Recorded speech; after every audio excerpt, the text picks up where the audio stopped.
Okay, sorry about that. Apparently, we can't make this live to people outside of Imperial for the time being, so we're just going to record the presentation and send it out later with an apology to anyone watching the recording. We're very sorry. Hopefully you still find it educational, and to the people who are listening, hello, listening live, hello, and I hope you enjoy it. This is the first, if you couldn't tell, first webinar from the SFP London student chapter. We've hosted a lot of live seminars before from various experts across the world of fire safety, and these are available online on our website. If you want to just Google SFP London student chapter, we should be there. You should be able to find a lot of our previous videos. I recommend watching them. There's some really interesting stuff there. You can also find out about future events on our Twitter at SFP_London. If you've got any questions that come up during the talk, there's a Q&A function in Teams. If you just post a question on there, we'll have a Q&A session at the end where Carmen will be happy to answer some of your questions. So without further ado, let me introduce Dr Carmen Gorska. She's just finished a PhD at the University of Queensland in the fire dynamics of timber and timber structures.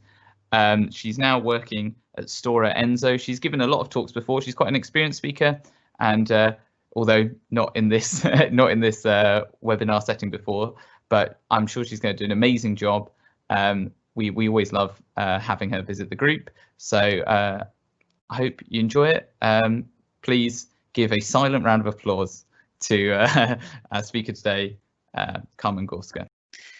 Okay, thank you very much for the nice introduction. Here I am, finally, and apologies for the complications with the presentation. So yes, today I'm going to be talking about the fire dynamics in exposed timber compartment. Okay, here I am.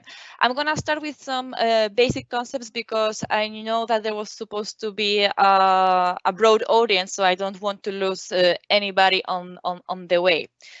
So to start with, why we talk about compartment fire dynamics. So as most of you probably know,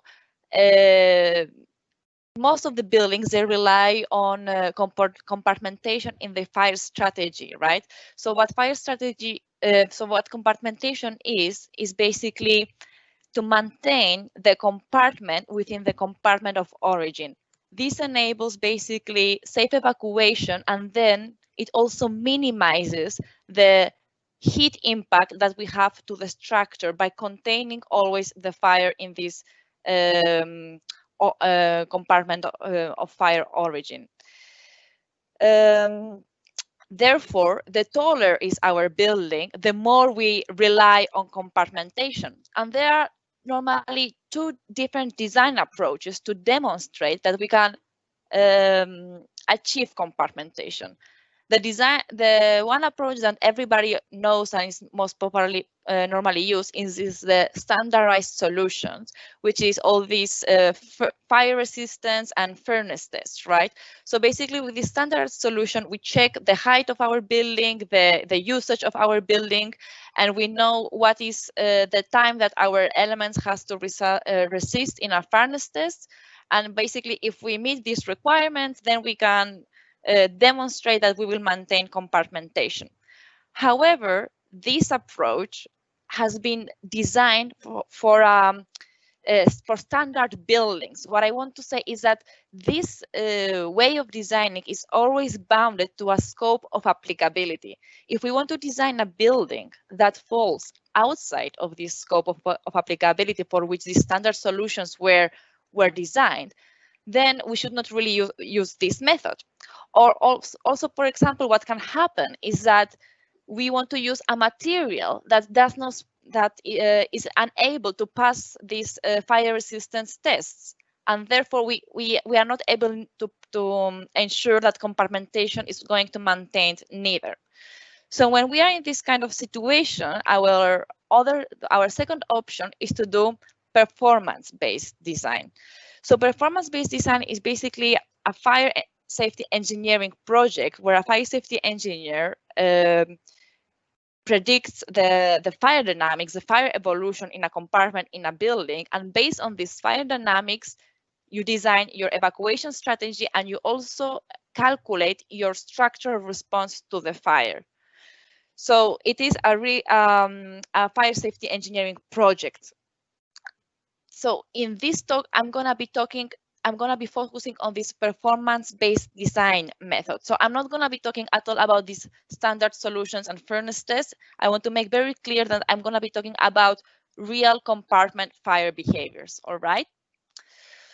Okay, so now that we know that we really need compartmentation, then we have this phenomenon, which is compartment fire dynamics, which is a very specific form of fire dynamics, because the fact that we have the presence of a compartment surrounding our fire affects a lot of how the fire develops in this environment. So how this normally happens is that, well, of course, a fire is going to happen in a certain time, and then we will develop some temperatures inside our compartment. So first we will have ignition and our fire will start to grow, and this is the growth stage. Eventually, there is so much heat accumulated in our compartment that everything that can ignite will ignite suddenly, spontaneously. And this is what we call flashover. Flashover is basically the transition from this growing fire to this fully developed fire. So it is during this fully developed fire where everything is burning, where we release the largest amount of heat and where we develop the highest temperatures inside our compartment. So it is this stage that really challenges our structural integrity. And then eventually, when we run out of fuel inside our compartment, we enter into the decay stage, all right? So the idea is that we design the boundaries of our compartments in such a way that they can withstand all this process of growth, fully develop, and decay. And this is what we call design for burnout. So we design our compartments so that they can resist enough time until all the fuel in the compartment is consumed. And at the end of the fire, we keep the integrity of our compartment and our structure is still in place and we are back to ambient conditions. And this would be a successful design. So as many of you may know, the compartment fire dynamics has been already studied for many decades, mainly for steel and concrete buildings, and a very well-known and already well-established compartment fire framework is already largely accepted. Okay, so this compartment fire framework is basically a set of mechanisms and physical phenomena that are characteristics for compartment fire dynamics. And what we have here is that we classify compartments depending on the opening factor, which is here on the x-axis. And depending on the opening factor that a compartment has, we will develop a specific temperature during the fully developed fire. So everything that I'm going to be talking about now is only for this stage of the fully developed fire, which is the worst case in a fire in terms of the amount of heat release rate that we release, right? So in the x-axis, towards the right-hand side, I'm going to have compartments with very small openings. And towards the left-hand side, I'm going to have compartments with large openings. So by small openings, I mean more compartments like residential buildings, where you have relatively small windows. And with large openings, I mean more like large open floors, characteristic, for example, to office buildings, where basically the whole facade is a window, an opening. And what means this opening factor? Basically, this opening factor here in the x-axis is a relation of the heat losses from the compartment to the heat generation inside the compartment. So basically, it represents the energy balance of the controlled volume of the compartment. Now, the heat losses they are represented by the area of the surfaces of the compartment. So that's the area of the walls and the ceiling, because it is through these areas that I will be losing heat from my compartment. Please note that the floor is not included in this term of heat losses, because on the floor it's where I have fuel, right? So the floor does not really count as a heat sink, but more as a heat generation to the control volume of the compartment. And then the heat generation term is represented by the area of the window times the square root of the height of the window, because it is the opening, the window, that is going to regulate how much air, how much oxygen can actually enter the compartment and feed the fire inside. Okay, so now this plot is divided in two different regions. The right-hand side region is for compartments that have relatively small openings. And in this region, what happens is that the fire is controlled by the opening. So the smaller is my opening, less and less oxygen will be able to enter the compartment and feed the flame, and therefore my temperatures are also smaller. So as I move to the right, my openings are smaller, and therefore my temperatures decay because I feed less the fire. And this region here is called ventilation control. So this is a ventilation control regime fires characteristic for compartments with small openings. What is characteristic in these compartments is that the temperatures distributions are pretty much uniform across the compartment. So we can assume uniform temperatures here. And the velocities, the flow velocities are negligible inside the compartment. And the flow exchange at the opening of inflowing cold air and the exflow of hot gases is regulated by a static pressure difference across the opening. So the difference of hot and cold outside. On the other hand side, when we look to the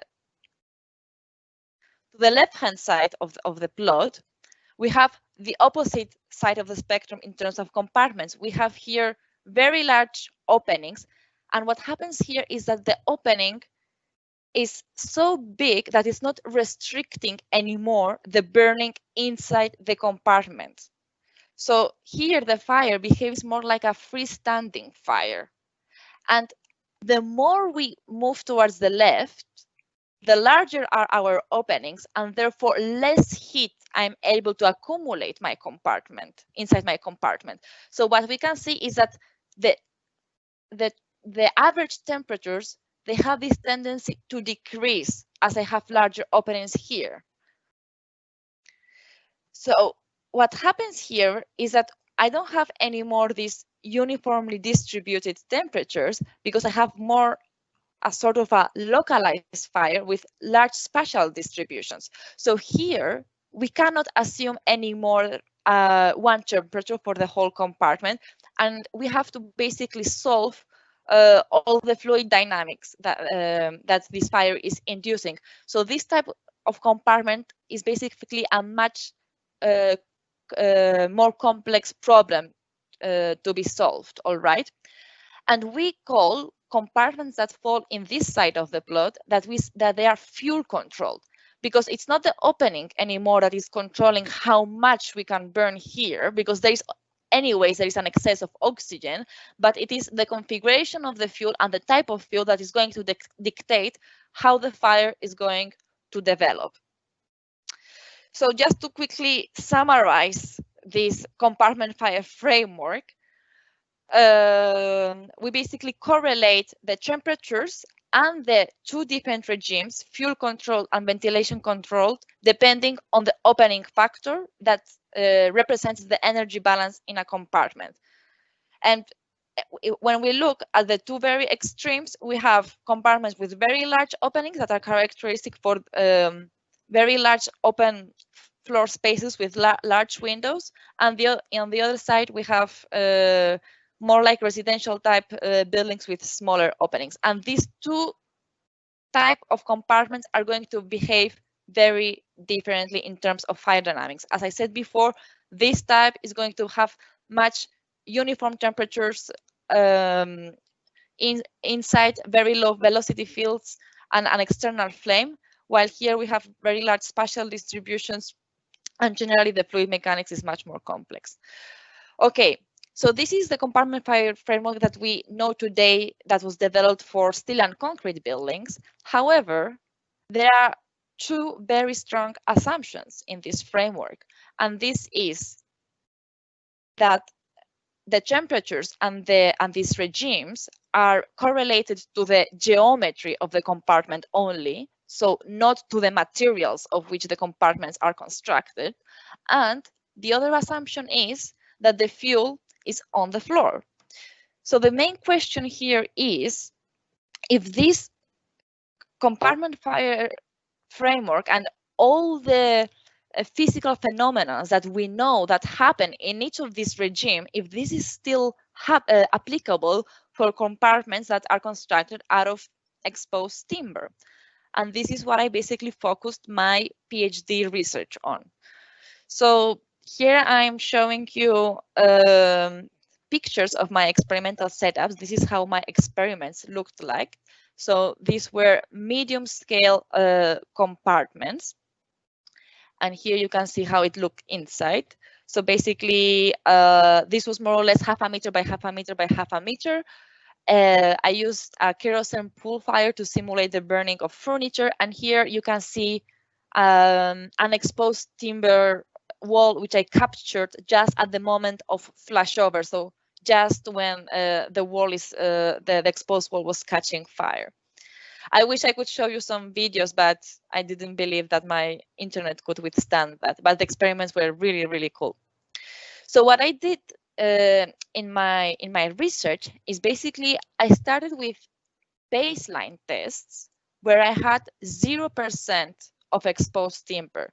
So these baseline tests were basically to represent the conventional non-combustible compartment type.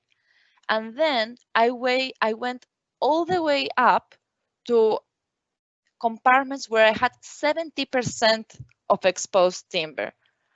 And in the middle, I did a lot of intermediate tests. So for example, 21% where I had only the unexposed ceiling, exposed lateral wall and ceiling, and so on.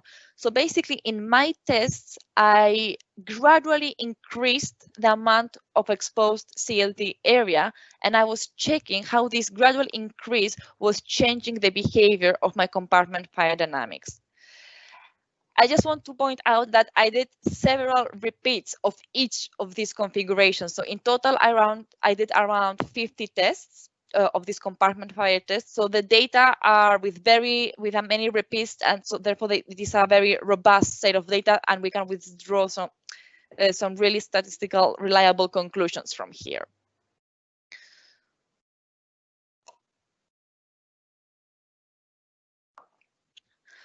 Okay. So, of course, the first thing that I did in my research was to see if it is straightforward to apply the traditional compartment fire framework for my timber compartment. So basically, I calculated what is the opening factor for the geometry of my compartment.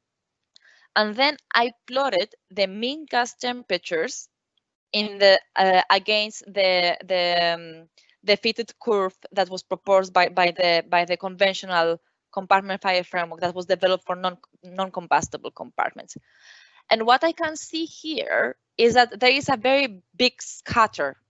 So this is basically this is a first indication that this fitted curve is not predicting very well the temperatures that I have in my test for the opening that I have.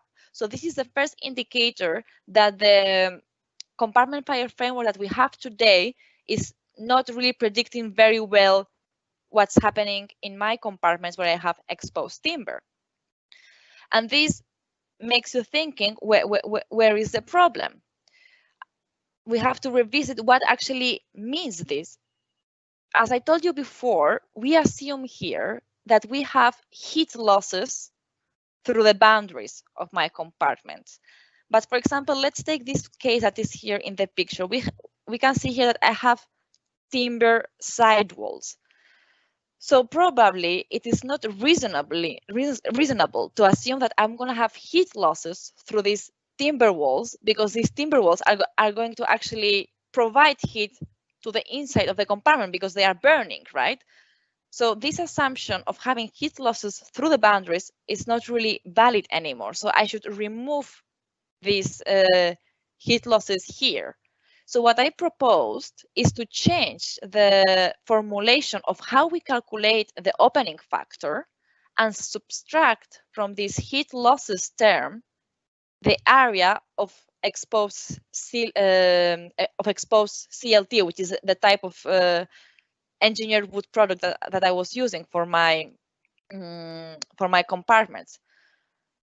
So basically, I do a small correction of how I calculate the heat losses from my compartment, and I say here that I don't want to consider anymore this area of exposed CRT as a part of my heat losses term.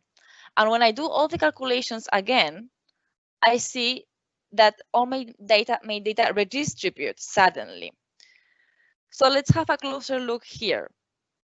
What I can see here is that my baseline case, which is the one which is non-combustible, falls pretty well to the proposed fitted curve. So that means that the baseline case is very well predicted.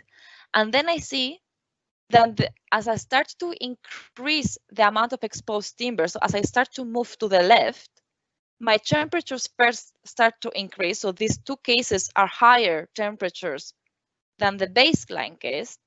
However, despite of increasing the exposure of timber and keep increasing my temperatures, or at least reaching a plateau, what happens here is that my temperatures start to decrease. So I see that configurations with a very large amount of exposed timber, like these ones here, 70 or 50% of exposed timber, have lower gas phase temperatures inside the compartment than the baseline case, or these two configurations that had around 15%.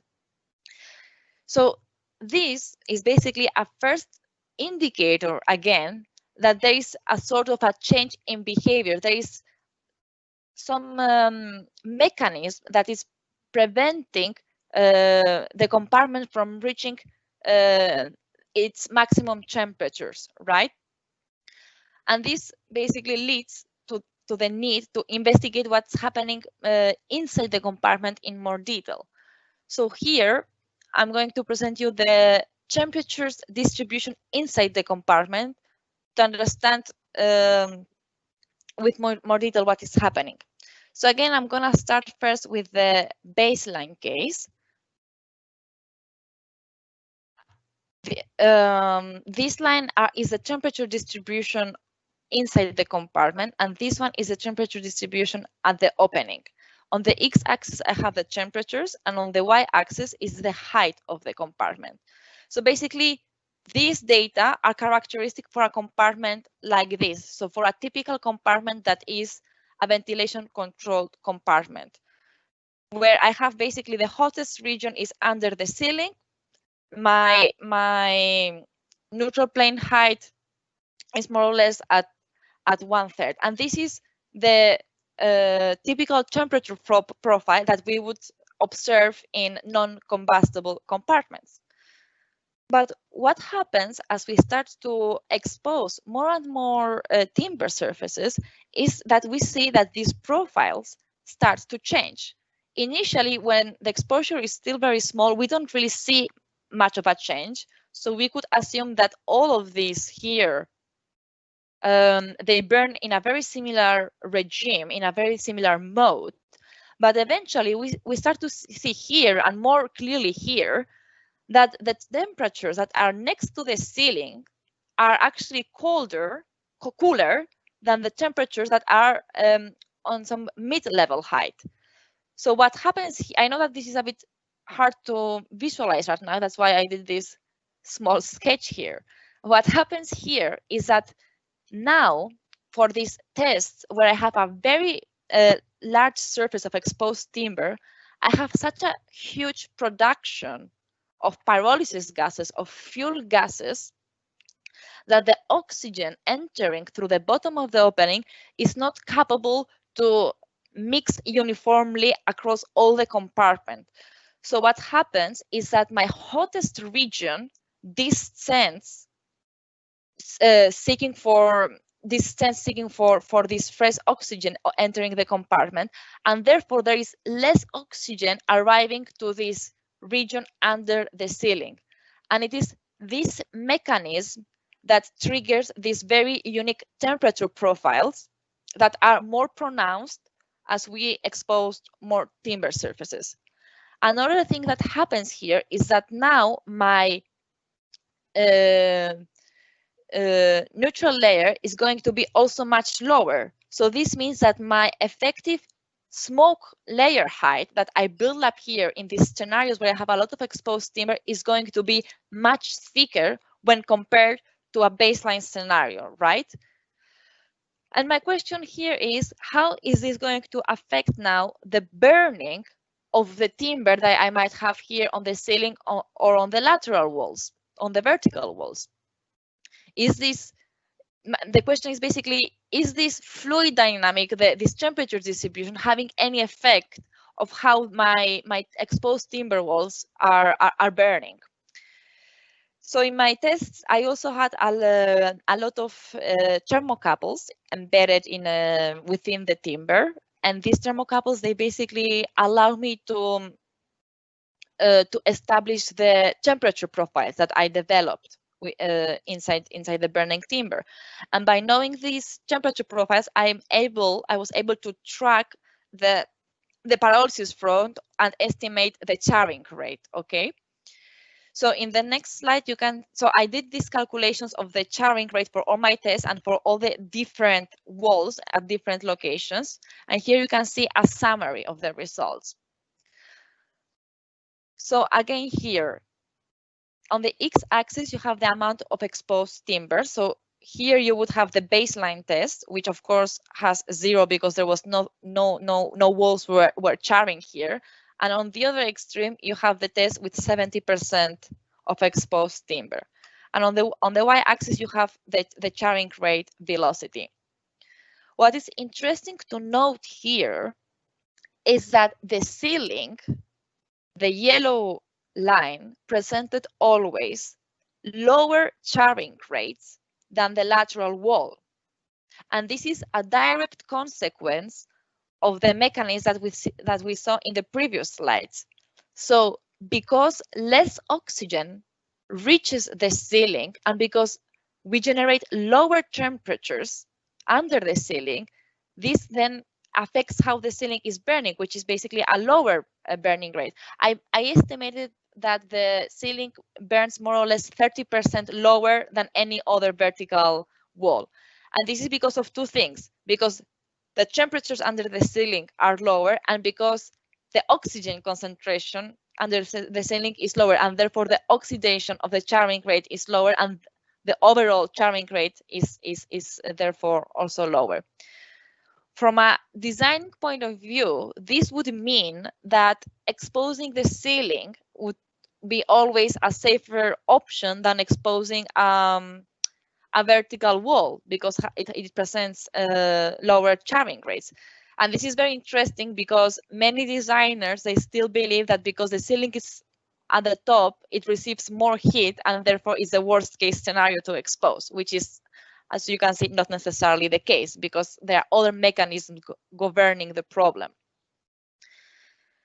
Just as an interesting note, I marked here the charring rate that is provided by the Eurocode. And as you can see, it is considerably lower than any charring rate that I measured in any surface in any configuration in my tests.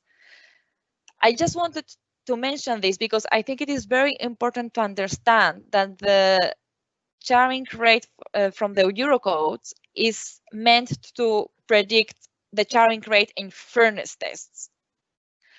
And furnace test is a type of solution for a standardized solution. So we should not use charring rates that were developed via furnace tests to predict real charring rates when we do performance-based design and when we want to understand the real fire development. So we should really separate these two design approaches, and we have to be very careful if we use one tool from here and use it in the other one.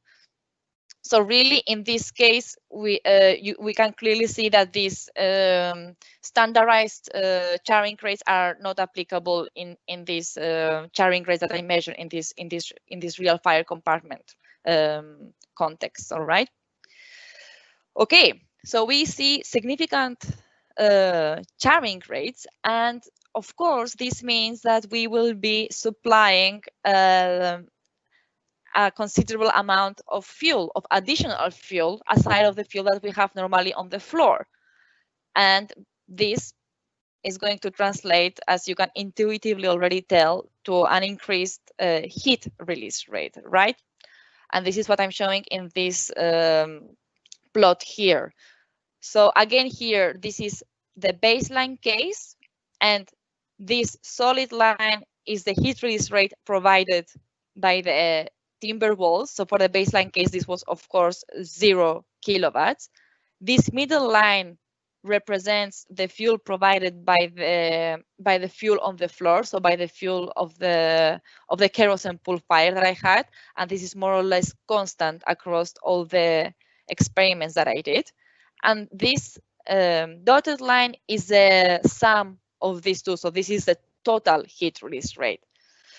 So basically, what I just want to show here is that really the increase of heat release rate, it is really significant, and you can see really the addition of each additional exposed surface, how it increases the heat release rate, and it can easily even double the heat release rate that we would normally have only coming from your furniture, right? However, my question here is, okay, we have a much larger heat release rate, and this heat release rate increases as we have more exposed surfaces. However, we saw that the temperatures inside the compartment were not always increasing as I had more exposed surfaces. Actually, they were only increasing initially, but then the temperature started to decay as I had more exposed surfaces. So this means that this heat is not being released inside the compartment, because if that would be the case, the temperatures would be also increasing inside the compartment. And as you can already tell, this means that this heat is actually released outside the compartments. And this is when we enter to this phenomenon of external flaming. So one of the biggest changes that I observed in the fire dynamics is in the increase of external flaming. Here, I'll show you the results of my video analysis of the recordings that I was doing of the external flame outside of the compartment. And you can see again here these two tests that I'm always comparing, the baseline test where I had 0% of exposed timber, and the test where I had 70% of exposed timber. And you can very easily appreciate the, I would say, pretty dramatic increase in the dimension of this external flame. And again, when talking from a designing point of view, what this means is now our facade will have to withstand a much larger heat input. So it will have to resist a much larger heat thermal load, right? So we will have to design our facade in a much robust way. But don't mistake this with any restrictions on the facade material. Whether we do the facade out of timber or concrete, it doesn't matter. We will have to design it in order to resist a much higher thermal load. In my PhD thesis, I also developed some, several models to be able to predict the incident heat flux to the facade as this external flame increases. So I think that these sort of tools are going to be very, very needed for designers if we want to expose timber inside the compartment. So what I also want to emphasize here is that it's very important to understand that there is a direct link between what we do inside our compartment and between what happens then outside, right? It's not two separate problems. They are linked by the opening, and as we exposed more timber inside the compartment, there are some changes that happened inside, but there is also a very big effect and challenging effect of what happens outside in terms of this external flame, which is really largely affected. So to summarize everything, we started with compartmentation. And we've seen that there is a very well-established framework already for compartmentation, especially for steel and concrete buildings, so for non-combustible buildings. The question of my research was how we can use this framework to design timber compartments. And very quickly, I basically realized that we need to introduce some changes to the formulation of this framework to accurately predict the fire when there is exposed timber. And just to wrap up, what are the major changes? So, well, for a non-combustible compartment, the fire behavior that we have inside the compartment, what normally happens is that we have heat losses through the boundaries, and therefore we have pretty low velocity fields here. The hottest region of our compartment is going to be normally somewhere closer to the ceiling because of buoyancy, and all the excess gases are going to flow outside and they are going to generate this external flame.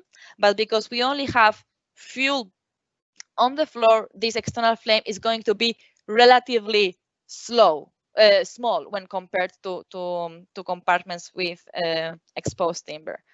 And how all these parameters change when we have a CLT, a cross-laminated timber combustible compartment. Well, we have no longer heat losses through the boundaries because we have combustible boundaries.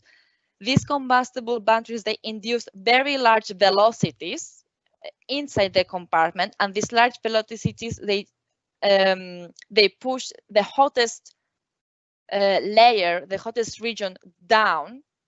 So our smoke layer gets thicker, and this also then has an effect of inefficient mixing of ambient air with fuel gases, and therefore we have this region here with a lower oxygen concentration and lower temperature, which then on the other hand induces a lower charring rate of the ceiling, which is favorable when we want to expose the ceiling. However, what also happens is that we produce now a much larger excess of fuel gases that are not able to burn inside, and therefore they burn outside, generating a much bigger external flaming, which is currently not really well characterized in any sort of codes or standards. And for those who are still skeptic to everything that I said, I just want to, as a final remark, to say that I also did a large-scale test to basically validate all my findings from this medium-scale test that I did. So the idea with the medium-scale test is that maybe you are not the values, the absolute values of temperatures or velocities or whatever parameters I was measuring, maybe they are not directly applicable for real scale tests.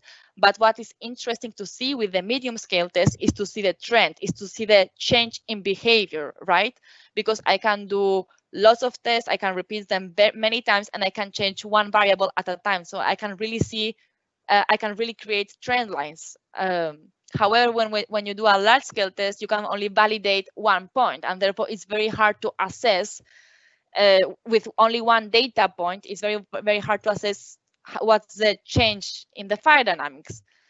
But once I knew what are these changes, I was able to see with this large scale test if it's going to present similar behaviors to the ones that I predicted based on my medium scale test. So I indeed could measure a lot of things that match the medium scale test. So I am saying all this because I don't want people to think that because this research was done with medium scale tests, therefore it's not applicable for large scale tests. Maybe the absolute values are not applicable, but the changes in behavior are going to be still there in large scale tests. So these large scale tests also indicated that the charring rate of the ceiling was much lower than the charring rate of any vertical wall. The gases under the ceiling were cooler than the gases at the bottom. So this again indicates this inefficient mixing with incoming air. And the external flaming, we predicted the external flaming with different models like Margaret Law model to predict the dimensions and the heat fluxes from this external flame, and the predictions were bad. So it means that the current tools that we have to predict external flaming for non-combustible buildings are not really applicable for scenarios when we have exposed timber surfaces. So basically all the changes in behavior that I observed in these medium scale tests, they will be also present in real scale fires, and therefore they should be taken into account when designing exposed timber buildings. So that was it for me. Thank you very much, and happy to take any questions. So we got a question here from Francesca. Again, thank you very much for the presentation. It was really interesting. I've got quite a lot of questions myself, but we'll open with a question from the audience because I think that's probably fair. Francesca asks, and I think you did mention this, but it would be worth repeating. How did you measure the charring rates during your experiment? You know, when you had that nice plot of charring rates from before. Should I go back? Oh, wait. Yeah, so basically, well, yeah, that's I didn't go in that much detail of how I did all the calculations because I would be talking like for 3 hours. But basically, I had these thermocouples in depth, right? And then I used 3 different models to model the temperature profiles. So this is only one example with just a simple polynomial interpolation, but this is not the one that actually I used at the end. But anyway, it doesn't matter how you model. Basically, you have to come up with these profiles at different times. And then you know your pyrolysis temperature, which is, let's say, 350 more or less. And at the intersection of your temperature profile and your pyrolysis temperature, you know that at a certain time, your pyrolysis front is at this depth. And then you do the same like 5 minutes later, for example, and you see how far your pyrolysis front moved. So you see the speed of progression of your pyrolysis front. And because I was calculating this more or less 20 minutes after flashover, so I knew that all my compartment is burning in steady state. So I assumed that the speed of pyrolysis is the same as the speed of the charring rate, which is a common practice to do. Was that the question more or less? Unfortunately, she can't answer, but I think it answered it. It certainly made sense to me. I think that's a good answer. Thank you. We've also got a question here from Francesco this time. He says a very nice presentation. He was asking, how did the charring rates of the timber compare for the large scale versus the medium scale experiments? Were they larger or smaller than you would expect, like difference wise? That's a very good question. So first of all, the charring rate of the large scale test, there was a very a large spatial distribution. So for example, in this exposed timber wall, what the charring rate that I measure here at the top were very different from the charring rates here at the bottom, right? Because at the bottom here you have much more oxygen, and therefore the charring was much faster. So in my medium scale test, I was assuming that I have one charring rate per wall, and that it's uniform across that wall because the dimensions were so much smaller. So in that sense, it's hard to tell. Basically, there was a much larger spatial distribution. The thing that was constant is that the average charring on the ceiling was again around 30 or 40% lower than the charring rate of the vertical wall. So this was observed again in the large scale test. And I also I don't like to talk that much about absolute values when it comes to the large scale test because it was one test. So, you know, because it's one test, maybe you have like the positioning of one thermocouple is not very accurate, and then you measure a bit of a different charring rate in that spot, and you have it's very sensitive to all these errors. And because you have that one test, you don't really have an error bar there. That's why it's very hard to really say how well they compare. I think what is better to say here is that the overall behavior is the same, which is the ceiling is basically charring at a lower speed. But I mean, it's not, they were in the same order of magnitude, so they were comparable, but yeah, not exactly the same numbers. Okay, interesting. I also I've got my own question here, which it was really interesting seeing like your plot of how the stuff changed with ventilation factor and or compared to the normal compartment fire case. One question I had from that was you subtract sort of the area of wood from the heat losses, but I'm curious why do they not provide any additional heat generation? I'm curious why they sort of reduce the losses but don't necessarily add to the generation. Could you? Yeah, so at the beginning they did do this. So you are talking about this slide, right? Yeah, exactly.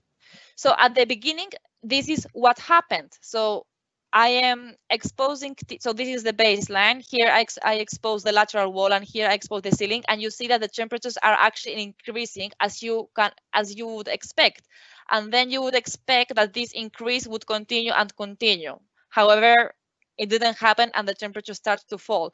And this is because despite providing the timber surfaces, they not necessarily provide heat. They provide pyrolysis gases, which doesn't mean that they will burn, right?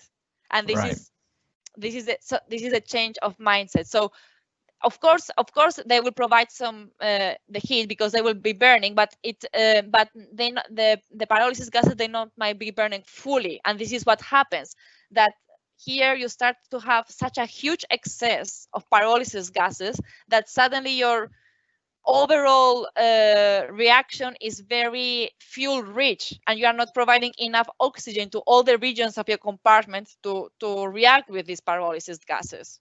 And this is what's pushing the temperatures down instead of a plateau or keeping them increasing, because you have basically you move from so somewhere here you will be in this stoichiometric more or less place, right, where you have an optimal amount of fuel and oxygen, and here you are basically overdosing with pyrolysis gases.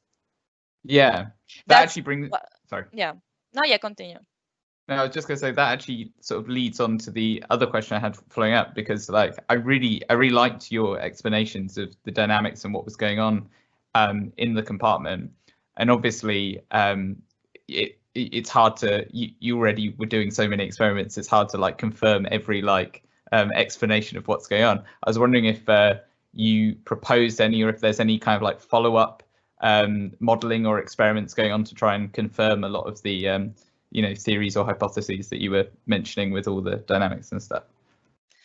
I mean, for these tests, I would say they're pretty much confirmed, because I used different set of data to that are demonstrating the same behavior. So here I'm only showing the temperatures, for example, but for example, I observe that the velocities at the opening are also much larger, and therefore this assumption of flow exchange based on a static pressure difference is not valid anymore, right? Because the velocities are just too large for that to be true, and therefore this confirms that you have here a change of regime, and this huge excess of pyrolysis gases does this thermal expansion that induces very large flows. So I would say that for this experimental campaign, I would say I confirm that this is what happens.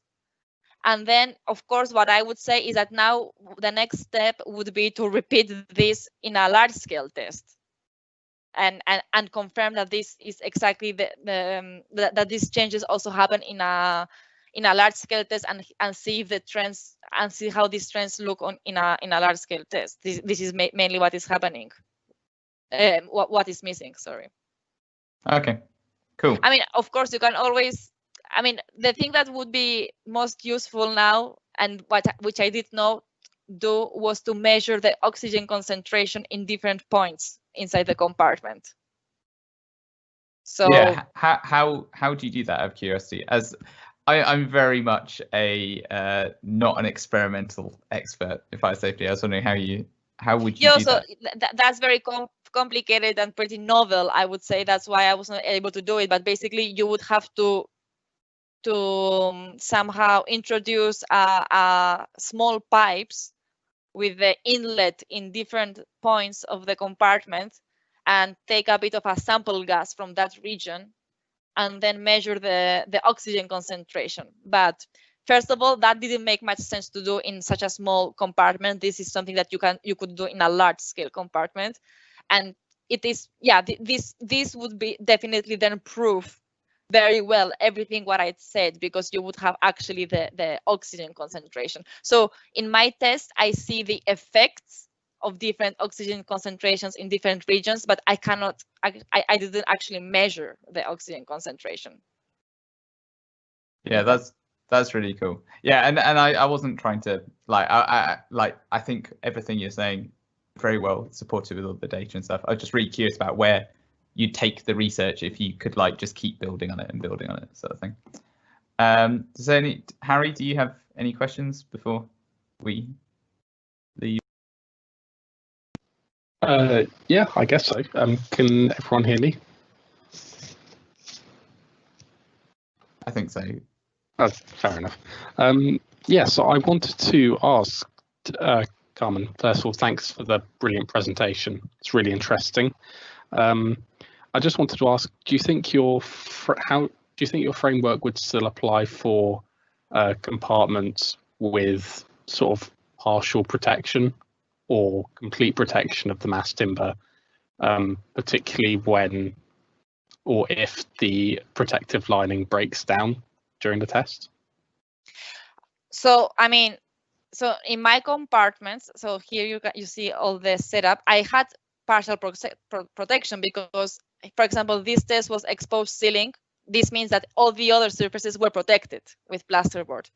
So yes, definitely here basically you distinguish between when you subtract here the area of exposed timber, you only subtract the one that is exposed, and all the one that is protected, you still assume that you will have heat losses, and it's inside this term, right? The problem of encapsulation fall off, well, basically you would be able to apply the conventional compartment fire framework, as it would be non-combustible at all. And at the moment you have encapsulation fall off, you would have to switch to this one. This is how I see. Of course, the big question is when this encapsulation is going to fall, and that's, you know, so that depends on so many different things, on how it's installed, on so many things, that it honestly it was outside of the scope of my research. And I think it's very hard to design for fall off, because then you basically have a change in all your dynamics in the middle of the fire. So I think it's I think it's better to assume that you will just have exposed timber walls, or you just make your protection in such a way that you can guarantee it's going to withstand the whole duration of the fire. Oh, fair enough. Thanks very much. Okay. Well, on that note, thank you again, Carmen, for a fantastic presentation. Thank you for the people who asked questions, and thank you for answering all these questions. It's been really great. Hopefully, we're sorry again that not everyone could connect to this presentation, but I think this was a great start to the webinar series. Hopefully next time we can fix the issue. Before we go, I would just like to mention that at the moment we've got SFP London Student Chapter has a competition going. So if you've watched this webinar and gone, oh, I'd love to talk about my research, and you're a student in the UK studying fire, then please check out our Flashpoints competition for the chance to win £350. Just submit an original 3-minute video, and yeah, you could be in with a chance to win and share your research. So yeah, thank you again, Carmen. Thank you again, everyone, for watching, and hopefully we'll see you again soon. Goodbye.